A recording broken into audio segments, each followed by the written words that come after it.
I think one of the things we forget is that talking about death is also talking about life. I have a friend who said to me recently, she said, "Why are you always talking about your death and dying?" And I'm thinking, well, why are you not? Like, right, it's going to happen. It can be really hard to grieve for what's lost and also be grateful for what you still have, right? It's not that there's anything wrong with you. It's just that the situation you're in is really complex. At the end of the day, most of us are terrified of dying.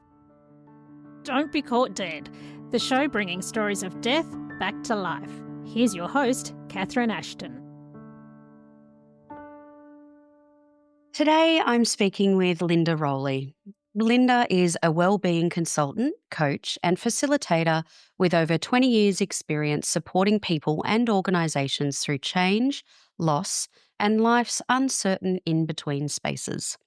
Based in regional Victoria, Linda's work is shaped not only by her professional background, but by her own life-altering health experiences. Experiences that deepened her compassion and grounded her practice in what truly helps when life no longer looks the way we expected. Linda has a particular passion for ambiguous loss, the often unseen and unnamed grief that arises from uncertainty, unresolved endings, caregiving roles, and major life transitions. Drawing on positive psychology, wellbeing science, and neuroscience, she supports individuals and organisations to make sense of loss, rebuild trust in themselves, and find meaning alongside complexity, rather than just rushing to fix what cannot be fixed. Known for her warm, steady presence, Linda creates safe, practical spaces where difficult conversations can be held with honesty, dignity, and hope. Her work invites people to feel less alone, better equipped, and more able to support themselves and others through life's hardest moments. Thank you so much for being with us, Linda. Thanks so much, Catherine. I'm delighted to be here. I've been looking forward to this conversation. Now, Linda, in your work, what do people most underestimate when it comes to the emotional impact about talking about death, loss, transition? I think they underestimate the benefit of having those conversations whilst people feel resourced and have capacity to do so.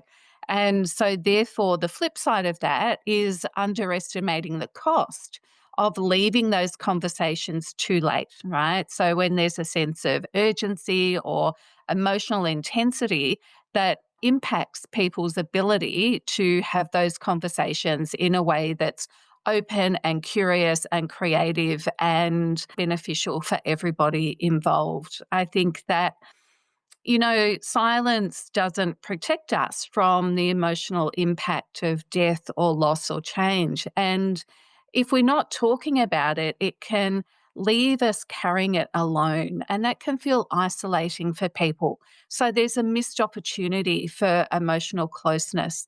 And as I mentioned, if we leave the conversation too late, it might mean we're not as well resourced. So if we're feeling threatened by the current situation, or we're in a state of emergency or a state of crisis, it means that we're not as able to think as well in terms of thinking and planning and being open to options that might present themselves in the moment.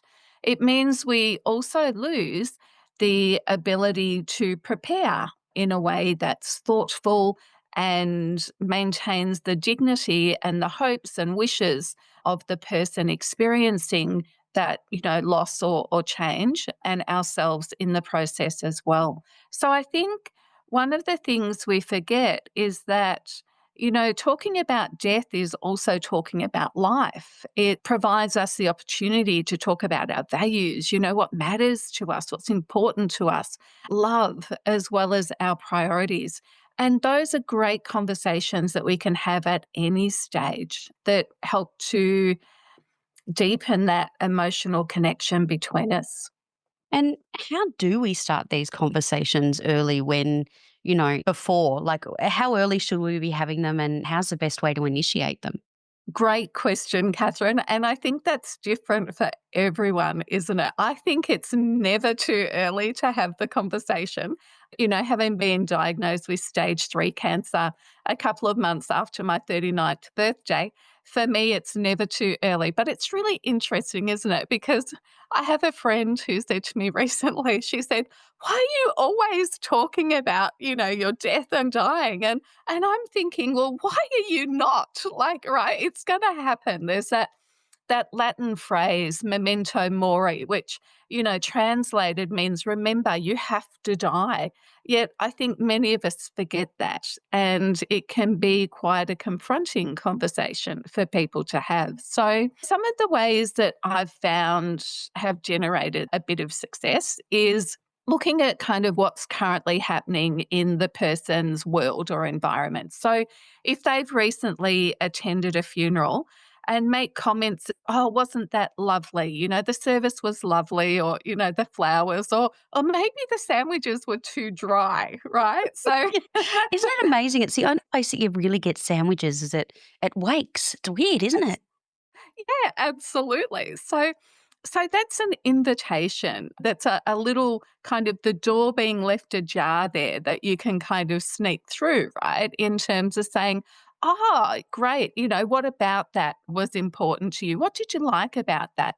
Is that something that's important that you might like to have?" So some of those naturally occurring conversations can be invitations and ways in. It could also be, I'm a real card person. So there are a couple of card sets that have been developed, which I'm sure you and some of your listeners would be aware of as well. There's a beautiful card deck which was created for Indigenous Australians around starting the conversation in relation to death and dying.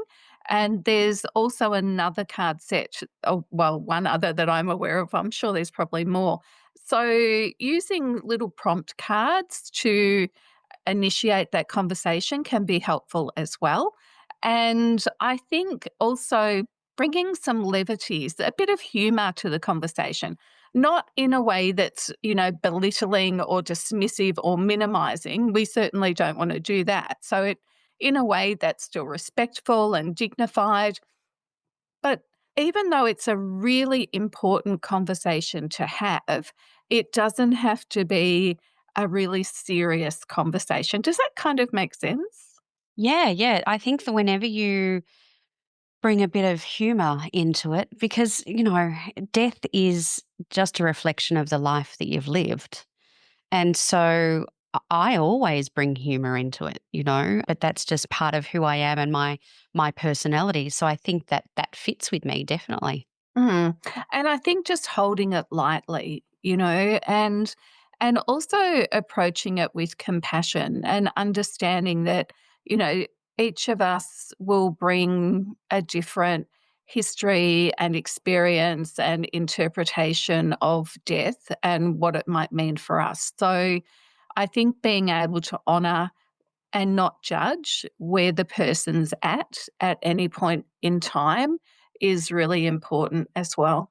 I think another good thing that I find when I first started talking, well, I've always been pretty open within my family, but when someone famous dies, that happens on a pretty regular occurrence. And I find that that's another way in to initiate those conversations as well, whether it was a cause of death and challenging difficult conversations such as suicide, or, when it's a long term illness and we see a decline over that time, when you think of, people who are famous actors who have actually been diagnosed with life limiting illnesses. And that's always given a good opportunity, I think, to, certainly in my family, to have those conversations as an easy, curious way in. Oh, fantastic. I think that's great. Yeah, wonderful. And so, how did you get involved in this work, Linda? Well, I have a history of working in the aged care, disability, and community services field. So that's where I started. I managed a regional aged care assessment service a long time ago now. And so have always been interested in how we help people to, navigate those times where they can't perhaps look after themselves in a way that they've been able to previously and require some extra support. And I remember during my days there would be situations where, and this just doesn't relate to my ACAS days, but also other experience where perhaps people, older people, had a medical emergency at some point. They'd been rushed to hospital. It might be, the middle of the night, and loved ones had been uncontactable. And so then the treating physician or GP, emergency doctor, has been left with this decision around, you know, what treatment is required, what the person might like for themselves. And if they're unable to communicate that, then it means that the doctor's sometimes in a bit of a tricky position, right? Not knowing what the wishes of the patient is or are. And so I think that sparked my interest in advanced care planning and death and dying. But I've always been curious about death ever since I was a child, or mortality I've been interested in. And then, of course, when I was diagnosed with cancer myself, and my mum and I were diagnosed 3 months apart. So my mum was Mm. diagnosed with cancer 3 months before me. And then my mum had stage 1 cancer, I had stage 3.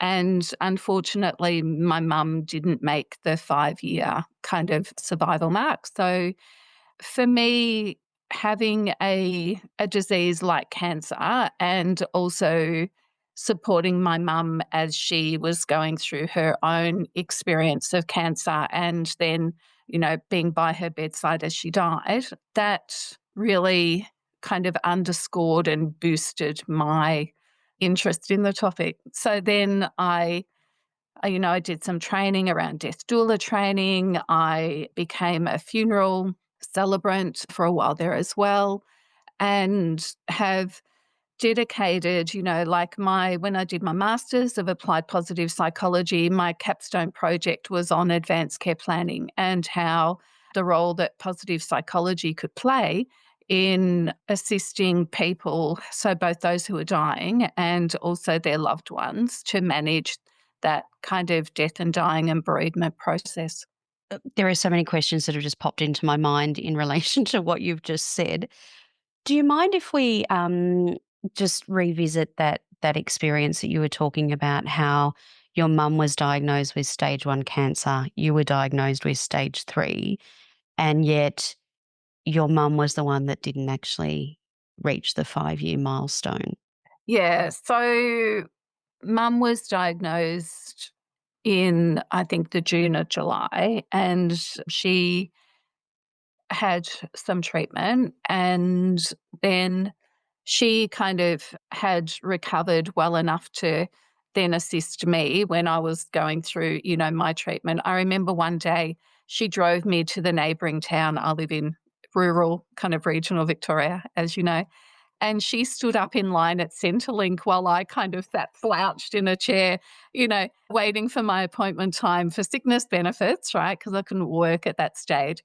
And then mum had a second cancer, which appeared, so not a secondary, but a new cancer a couple of years later. And yeah, and that was a really tough time. And that's interesting, just what you're referring to there. You've gone from obviously working to now being receiving treatment. You're slumped and you're in Centrelink. Wow. Yeah, and so this is where ambiguous loss comes in, if I can just do a bit of a segue into that. Please do. So I think, different diagnoses or even a similar diagnosis means different things for different people, right? Like I just turned 39. I was a single parent. My daughter was just about to turn 9. I had a career. And when I was diagnosed with cancer, it meant that life as I lived it was very different. So I had a car that went with the job. I could no longer work. So Centrelink benefits and the car was taken away, of course, right? Because I couldn't work anymore. So there were days when I would rollerblade my daughter to school, right? In between chemotherapy appointments, or we'd Wow. ride our bikes because I didn't, have a car, and that's hard in a rural area. As I became a progressively unwell, I had neighbours and, I had lots of support, which I'm very thankful for. But yeah, there were days when I was rollerblading, no hair, head scarf blowing in the wind. So I think another thing not to underestimate is people's resourcefulness and people's resilience. So my experience with cancer was that, my career was no longer I no longer had an income. It impacted my ability to parent my daughter, a whole range of things. Whereas for my mum, it was different. My mum was in a marriage of 30 plus years. She had retired, so there was a whole lot of kind of stability. So when it comes to, I guess, outward ways of being and doing, it didn't have such a significant impact on her. But of course, it impacted her in other ways. So I think for many people who experience illness or injury, it can have a sense of what we would call intrapersonal loss. So that's like a sense of loss within yourself, like your own capacity or your trust in yourself or what you thought you might like to do or like your cherished hopes and dreams, right? So one of those could be career roles, perhaps that you've coveted. So certainly for me, I was fairly career oriented and I was told when I finished my chemotherapy and was looking at going back to work, I wanted to go back to work part time. And I was told in no uncertain terms by my manager that I either had to go back to work full time or not at all. And I was still having ongoing treatment because of the type of cancer I had for another kind of 15 months. And I couldn't work full time. So that meant that the career aspirations I had were no longer feasible, right? Realistic for me. And that was actually what catalyzed the birth of my business. So I set myself up as a sole trader and went into, small business land because that gave me the flexibility to heal and look after myself and care for my daughter, as well as, try and generate some income to live. And what was the feeling for you? Because I recall when I had a similar, so with my car accident, that one day you thought you were going to go down one path and then you do end up at Centrelink. And sometimes these larger organizations and institutions, you completely are devoid of your identity. You do just become a number. And how did you navigate that?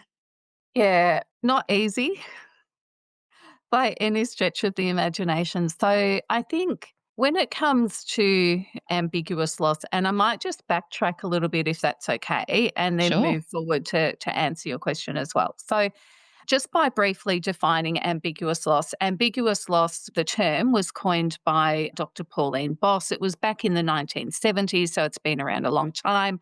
And she sees it as a loss of an element of a relationship. So perhaps we're in a relationship with someone and they experience an illness or injury, and that changes the nature of our relationship in some way. And so that might be psychologically, so they're not able to emotionally or be with us psychologically in the same way, so give us support, those sorts of things. Or it could be as a physical presence. So if we have somebody, for instance, that goes into residential aged care, they're no longer there physically, or perhaps they move away, those sorts of things. And with ambiguous loss, so I've, I guess, broadened that to encompass the intrapersonal loss, which is what I was just talking about as well. And so there's a couple of things with ambiguous loss. And one is that the loss is not clear. It's not clear. It doesn't have a definite ending. There's a lot of uncertainty around it, right? So if you think about someone who's going through cancer, we don't know how it's going to end, right? And often, or even how it will unfold the experience for us. So with ambiguous loss, we might experience loss of, career aspirations. So for instance, that's one example from my own experience.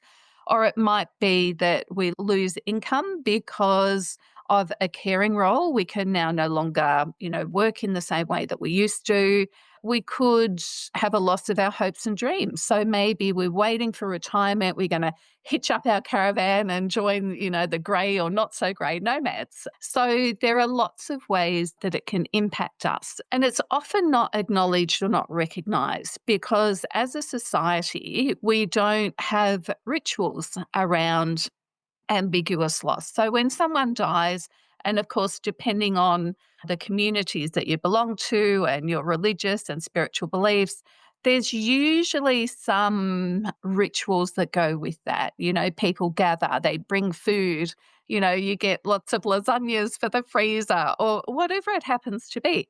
With ambiguous loss, there's not that. So if it's a car accident, as in your case, life changes, right? And those aspirations that you have or what you see as possible now could be very different. But there's nobody that's marking that, right? Mhm. There's no ritual. Society as a whole doesn't generally have a process for that, in terms of what we do. So that can be really hard for people because it feels like that loss goes unacknowledged or it's dismissed in some way. So I guess that's the first thing that can be really difficult, just that lack of people not acknowledging uh, what has been so impactful for you, I think, at a personal level. I'm not sure whether you want to say anything about that or respond in any way. The thing that I'm thinking about when you're talking through this, Linda, is when you're talking about ritual associated with marking that loss, whether it be a diagnosis that you're uncertain about what the outcome's going to be, or a car accident. And for me, it was spinal surgery. So, long term, not quite sure what the outcome's going to be. It's normally if someone has an operation, you get a get well card and there's some sort of ritual around it. But when the diagnosis or the outcome is unknown, there is no marking because it's inappropriate to feel like you wish someone well when you just don't know what the outcome's going to be. So you're right, it isn't marked by anything, is it? And it's only really if you have the right supports in place that you can actually get to a stage. And for me, it was, 16 weeks in rehab with a psychologist, working through that to acknowledge what I had lost before I could actually move on. But not everyone has that luxury of having that opportunity. No, that's right. Absolutely. And another element of ambiguous loss is that it's often ongoing.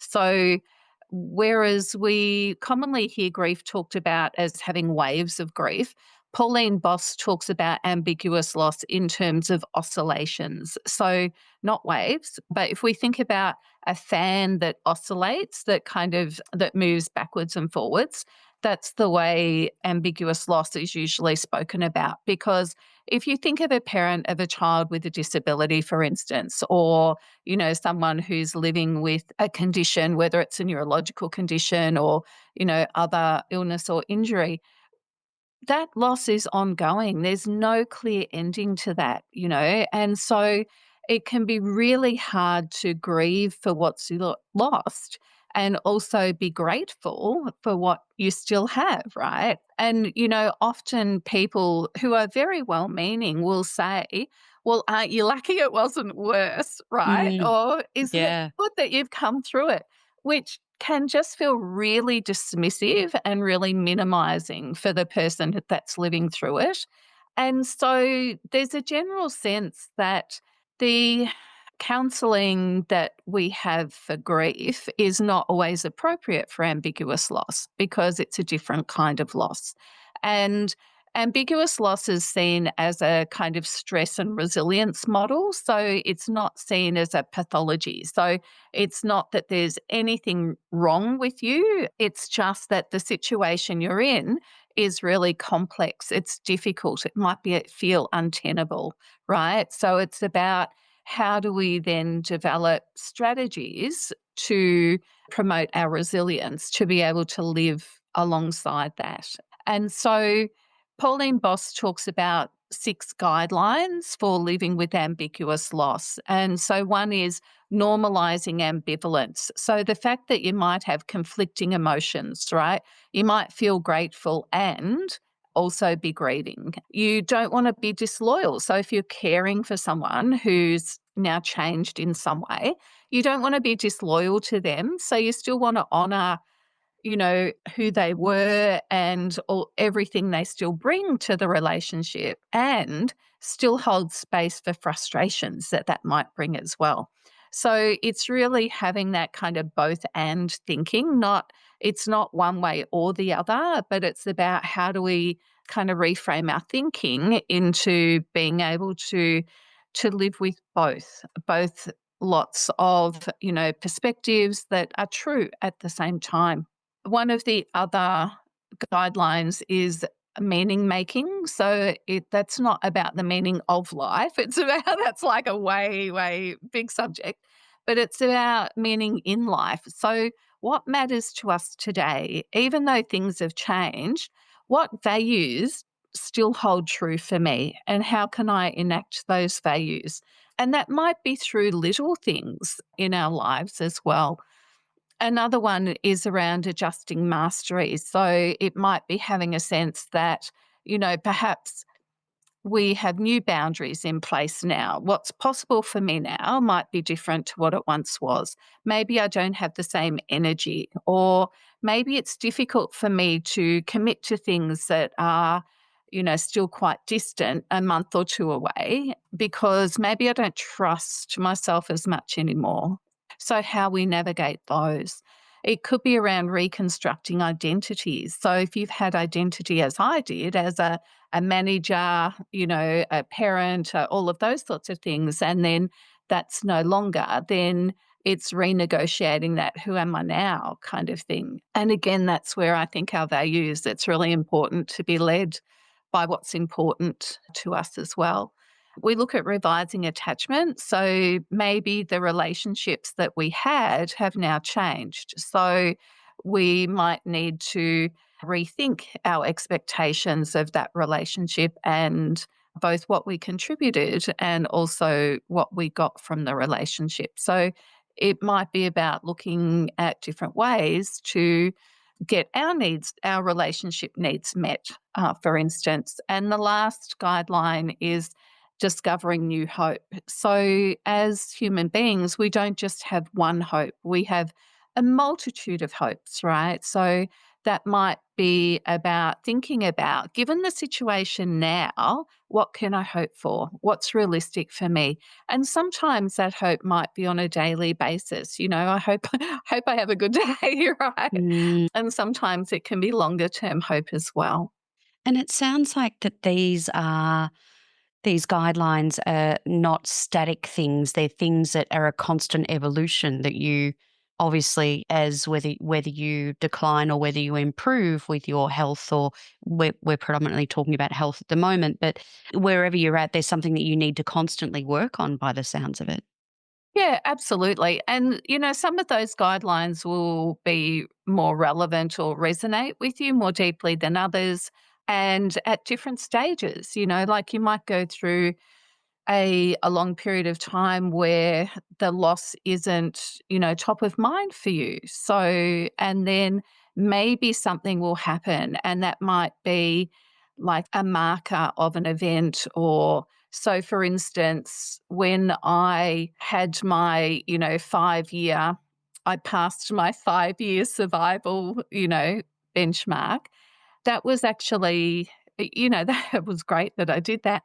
And also, I was thinking about the fact that my mum didn't, and later this year in September, it will be 20 years since I was diagnosed. And so already I've started thinking, wow. So that's kind of prompted me to reflect on a range of things around, am I living my best life? Is this the life that I fought so hard for? And if not, what would I like to change to make it that, kind of fulfilling life that I aspire to?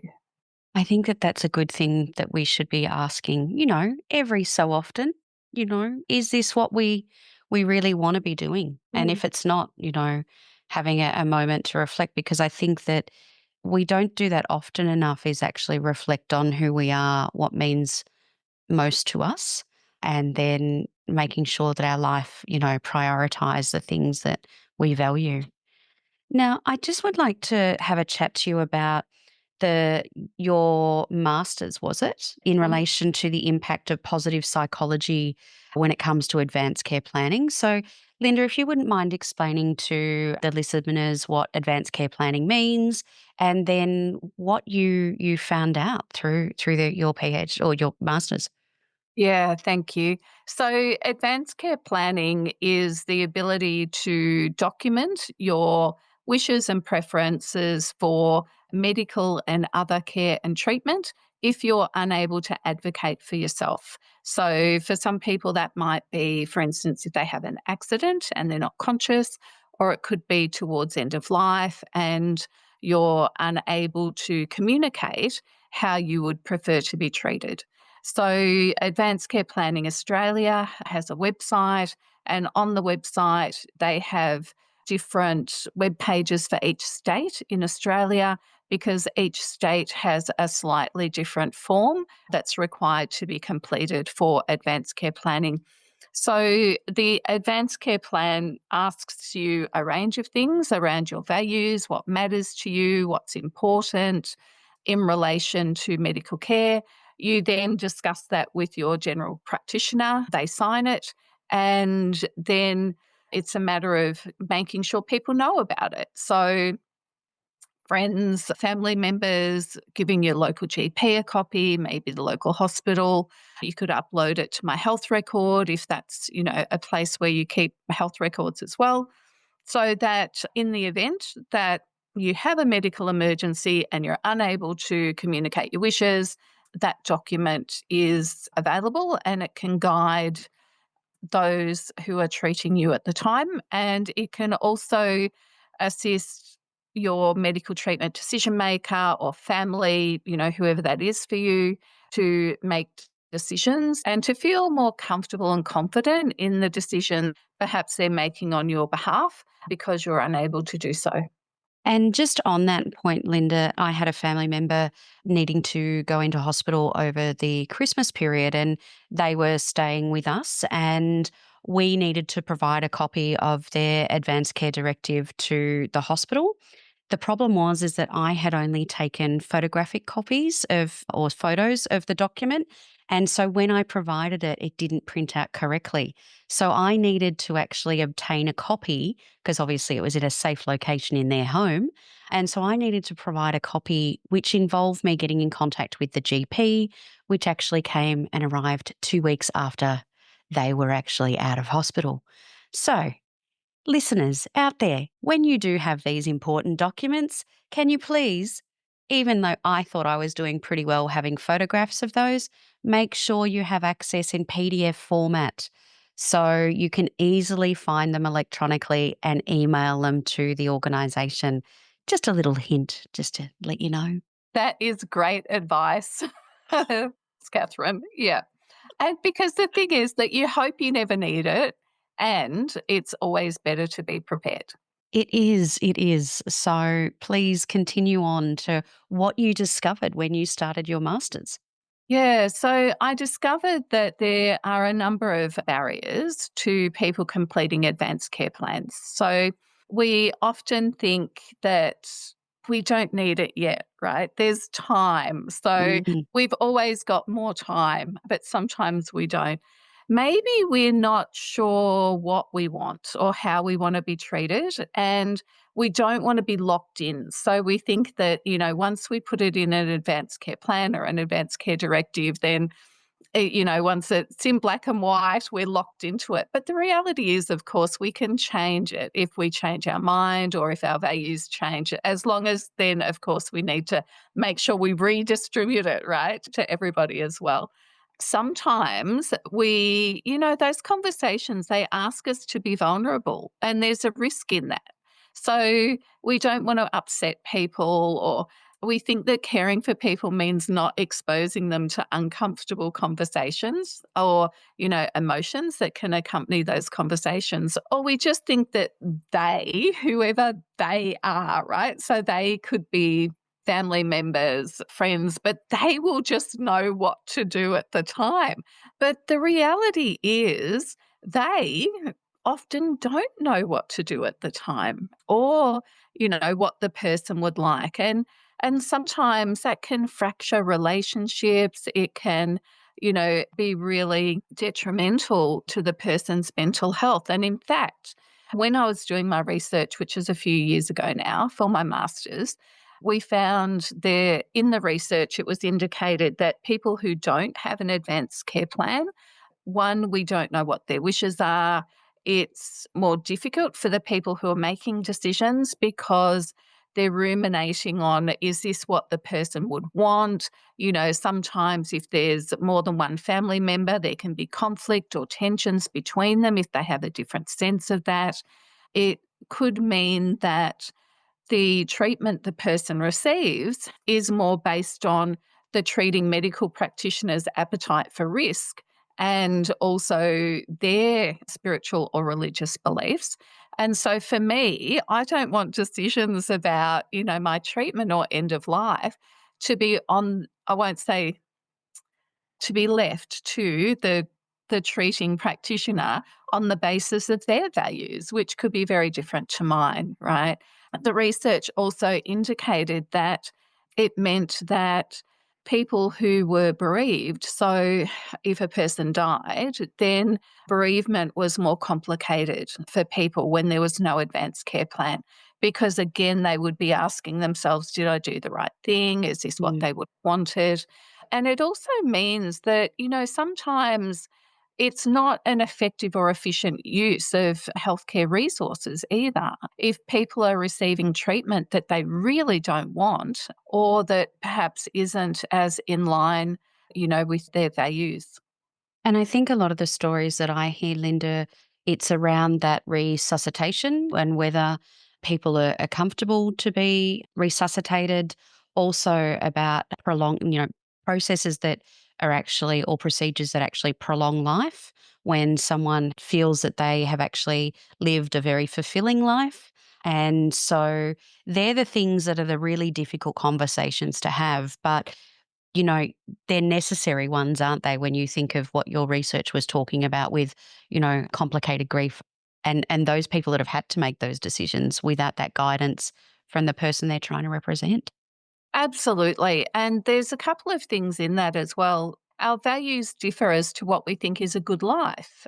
So, Yeah. for instance, since the ancient Greek philosophers, so Aristotle, Plato, you know, there's been these two kind of concepts about a good life. And one was hedonia, so leading a hedonic life. And that was about maximizing pleasure and satisfaction and avoiding or minimizing pain, right? And so then the other one was eudaimonia. So eudaimonia is about living a meaningful life, a life that matters, a life of personal development and growth and contribution. And then recently, in the last kind of 10 years or so, there's been a new concept called a psychological rich life. So because both hedonia and eudaimonia can be a bit boring after a while. And so these researchers developed this concept of psychological richness, and that is, just being exposed to a diverse array of experiences in life. Some of them we would consider helpful, beneficial, good, and others that were really difficult and tough at times. But together, they weave that really rich tapestry of life, and we can have these are people that perhaps travel widely or read different biographies, live kind of vicariously through those different experiences. And, there's some research that suggests that in the short term, if we think about things that we regret, in the short term, we tend to regret the things that we do. But in the longer term, and especially when we're, in the process of dying or, aging more broadly, we look back on life and the things that we tend to regret most are acts of what we would call acts of omission, not commission. So the things that we didn't do, right? Maybe we didn't ask that girl to the dance, you know? Mhm. Maybe we didn't take that risk in terms of starting a new business or partnering with someone, whatever it happens to be. So I think that when you were talking, Catherine, about the person themselves thinking that they've lived a good life, right? And so, again, our perceptions of what's a good life is very different from person to person, which is why these conversations are just so important so that we're not Yeah. making assumptions or judgments about, other people's lives and values and those sorts of things. I remember when I was completing the form, or my mum was completing her form, and we had to have conversations about, just communication. What did that look like to her? Was it speaking and communicating verbally, or was she comfortable to speak through touch? Was she happy for people to touch her?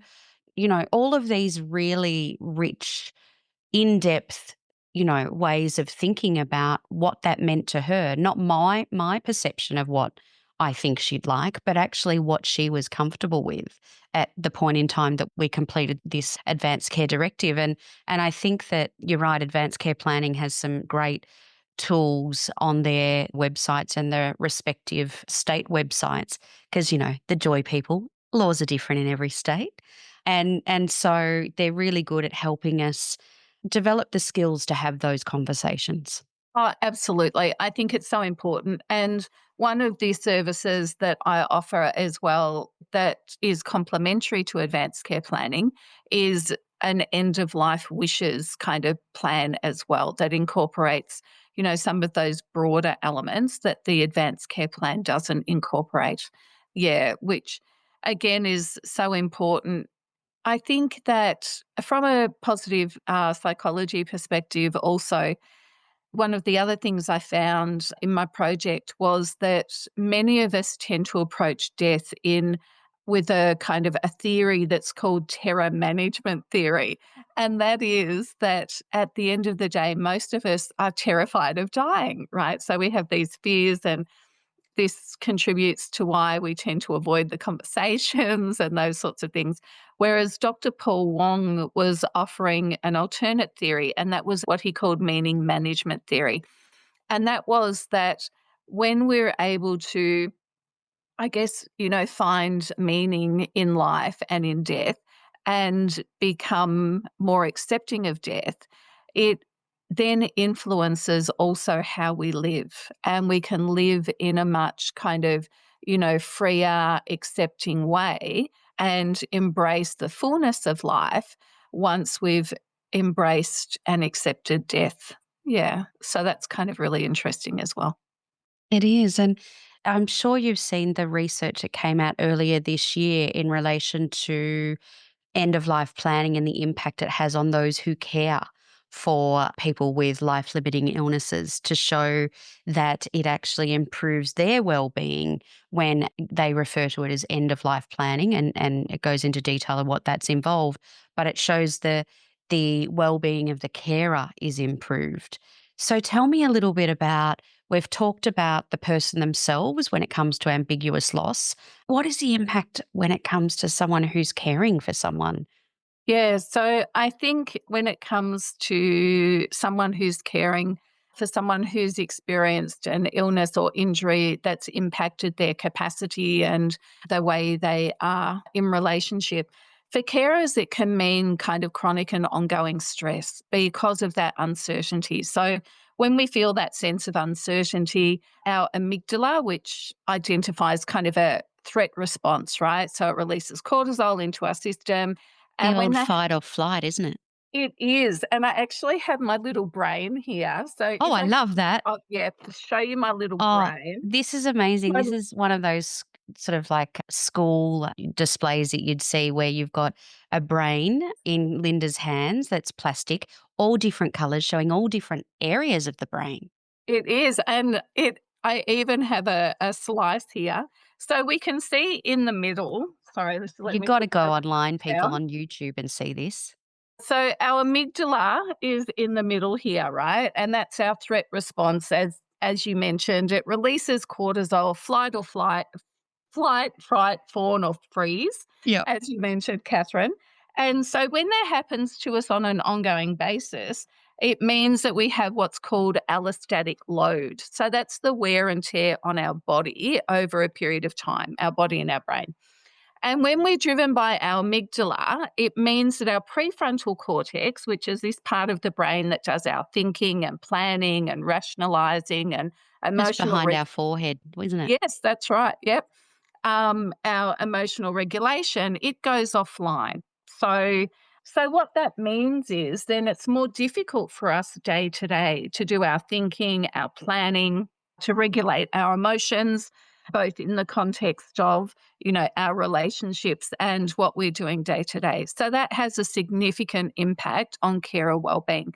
For carers, the research indicates that carers more often experience loneliness as well, more often experience financial disadvantage, have higher rates of negative mental well-being, so depression and anxiety, and also higher rates of suicide as well, when compared to the general population.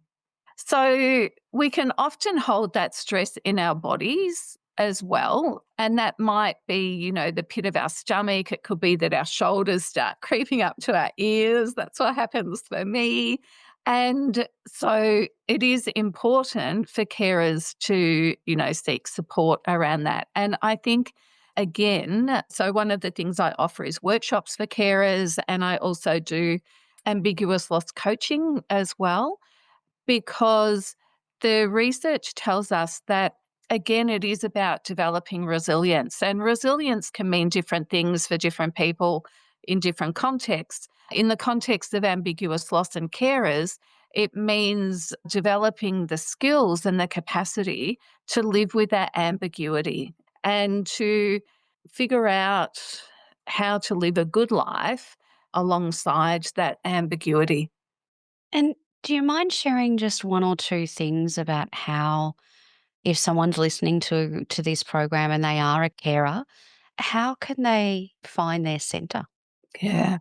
I think social support is really important. So, if you're connected with informal supports that you have, so friends and family, other carers, sometimes even though friends and family can be well meaning, it can be difficult for them to truly appreciate the role of being a carer if they haven't experienced it themselves. And of course, all caring roles are different, right? So, as a carer, one thing that's helpful to recognize is that you're not at fault, you're not to blame, and what you're experiencing is normal. It's a normal experience and response to a situation that's abnormal. So, there's nothing wrong with you.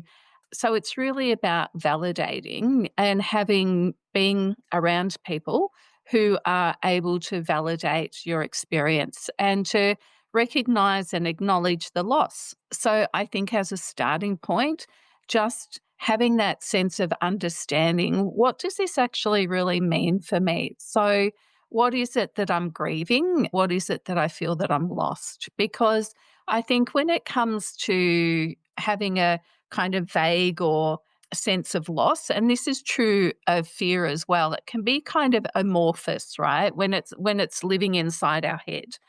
And when we're able to verbalize it or to express it through writing or images or music, then we're able to really kind of hone in on what it is specifically that I'm feeling that sense of loss about. So I think once you do that, and then once it's verbalized or expressed in some way, it then kind of moves from your amygdala to the prefrontal cortex, where you can then do some planning around that. So now that I've recognized what it is and identified what it is, what's actually going to be helpful for me in this situation? So then you can start exploring options around that.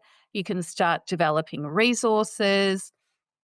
You can do some preparation for perhaps when it happens again, because that's the thing with ambiguous loss. It's not, as I mentioned before, it's something that can come and go at different points in time. And I think that there's some great organisations out there that people can reach in their state-based organisations. So we've got Carers Gateway, which is a national initiative, and that can connect you with local organisations in your area. And there's also Carers Australia or Carers Victoria and the respective states as well. So definitely have a look at those. And I think that, what you were saying before about being with carers who are also in like-minded situations. So connecting with those organisations or foundations that support the illness that you're actually, having involved in your life, whether that be Stroke Foundation, whether that be a cancer organisation, because then you're also connecting with those supports that are specific to the illness that you're managing. Absolutely, that's so important. And if you live in Victoria, depending on where you live in Victoria, you can also access the Carer Connect centres. So the Carer Connect centres are for carers of people who have neurodivergence or who have mental health challenges or who have alcohol and substance use problematic relationships as well. So that's another great resource for carers too.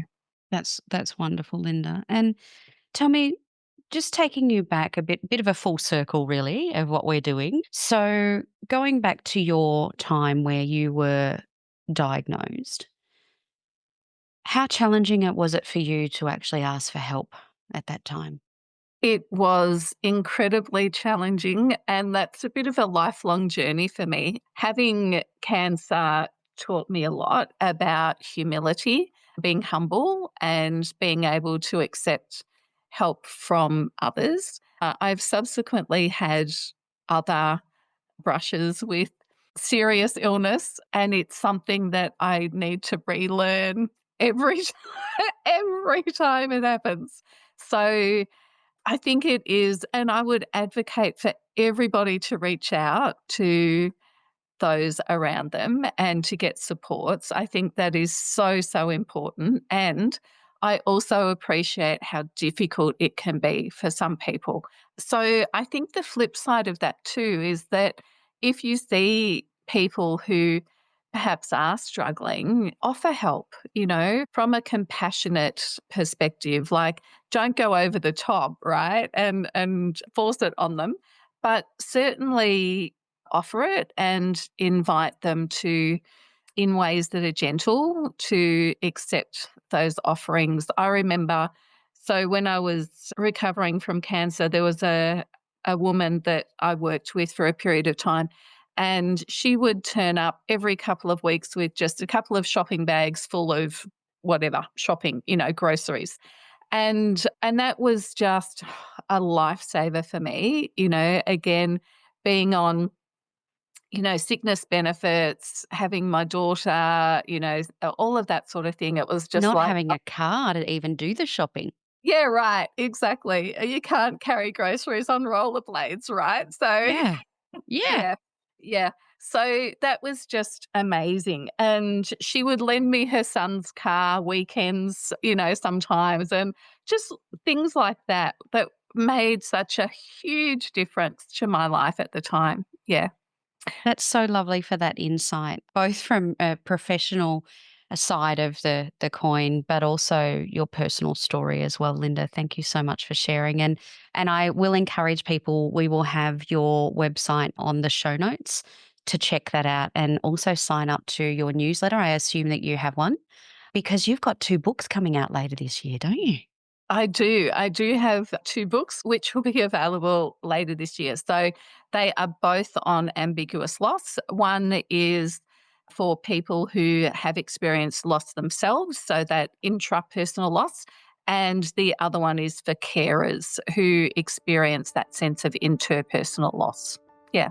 Thank you so much for sharing your wisdom with us today and your personal story, Linda. I really appreciate it. Thanks so much, Catherine. It's been an honour to chat with you today. Don't be caught dead forgetting to subscribe. And here are some more videos we know you'll love.